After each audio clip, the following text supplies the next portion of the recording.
Alright, so in this tutorial I'm going to show you how to render something once you have all your parts finished.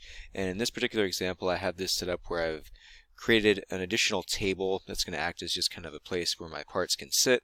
I put this together inside of an assembly, and then I'm going to show you how to render it so that you can get it to look something like this, where you have shading, you have textures, you have reflective material and lighting, and you can make all kinds of adjustments to this inside of the reality server that I'm going to show you. Alright, so take a look inside here and let's see if we can get under the hood, and I'm going to go back into my final versions here.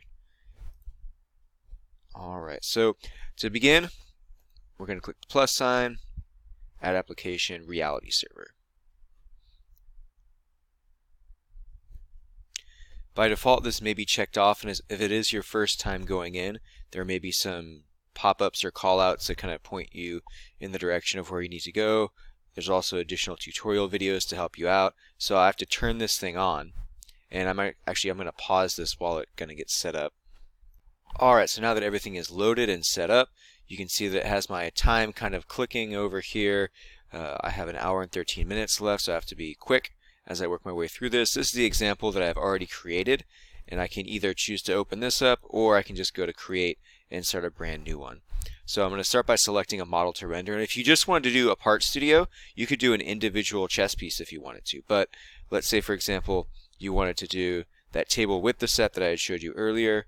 We'll use that again as an example. By default here, this is already set. That seems to work just fine. If you want to go medium or fine resolution, just understand it's going to be slower. It's going to take longer. So I recommend just stick with the default. It seems to be working just fine. And then we're going to start that up. Alright, so now we're inside the editing environment, and you can see here that I have materials, I have environments, I also have all kinds of different tabs up above here. I can expand to open this back up, and I can click again in that same region to collapse it back down. I can drag this down or up to show more or less of the actual model. Notice how the model will change as you're clicking through here. You can pan to drag the model to other portions or regions of the field of view. You can also use this orbit tool if you want to change the orientation and get it to how you want it to look. If you happen to mess it up really bad, like let's say for example you get it upside down, you can't figure out how to get it back, just click on that and it'll kind of put it back in a somewhat of an isometric view. Alright, so I'm just going to kind of foreshorten that a little bit and zoom way in here.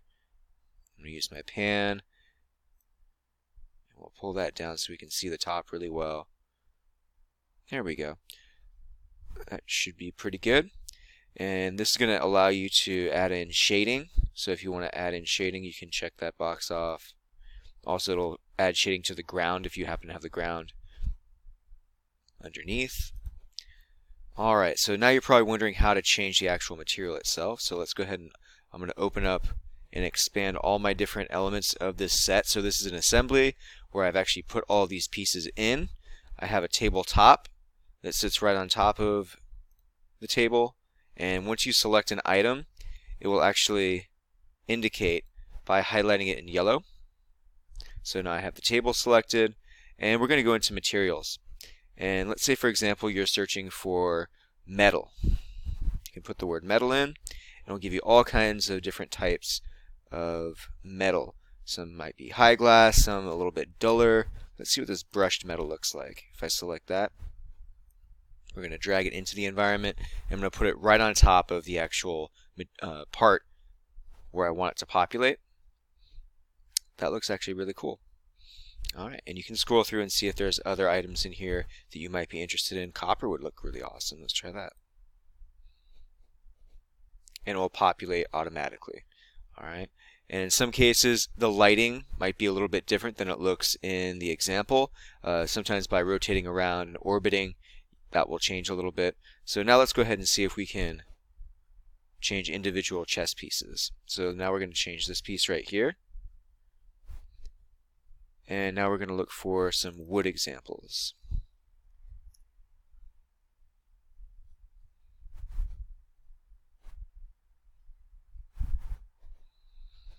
Alright, let's say I wanted to turn that into a beech wood. I'm just going to drag it over and give it a couple seconds to catch up, and it will populate Good, we're going to go to this one. Let's say this one here, maybe we're going to go with that bamboo look. Drag that over the top. And I'm just going with kind of what's at the top here. You can feel free to dig around and find something that's really interesting for your chess pieces here. That one, we'll add that over there. And then finally, let's see if we can get one that's really unique. Yeah, this one here is pretty cool. And we'll drag that on top. I think that's the queen. There we go.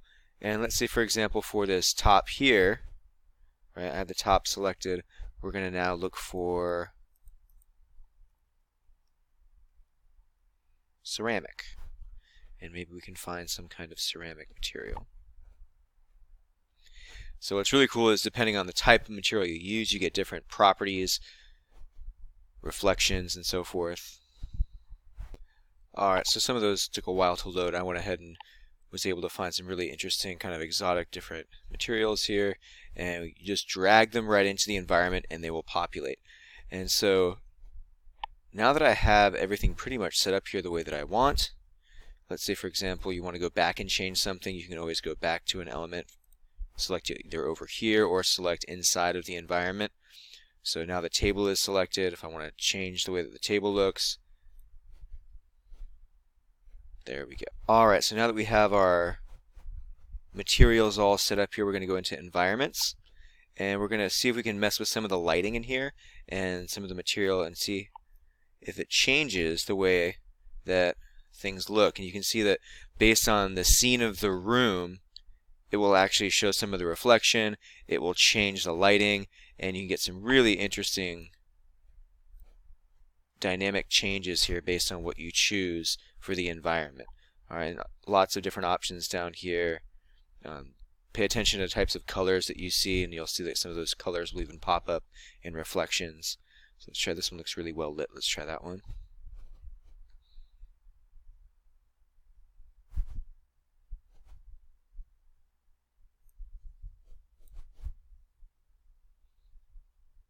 Okay, I like this. So now we're going to open this up.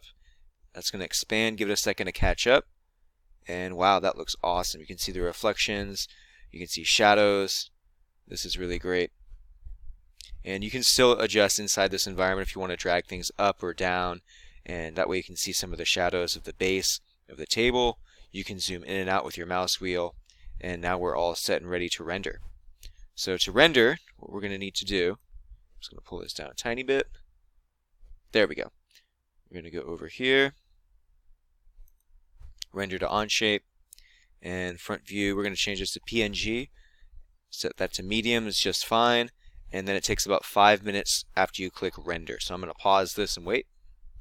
Alright, and finally the progress bar has completed, and we're going to go back to our home here, and we're going to go all the way over to the right, and we're going to see the amazing render that we were able to generate with reflection, shadows, materials, all the bells and whistles.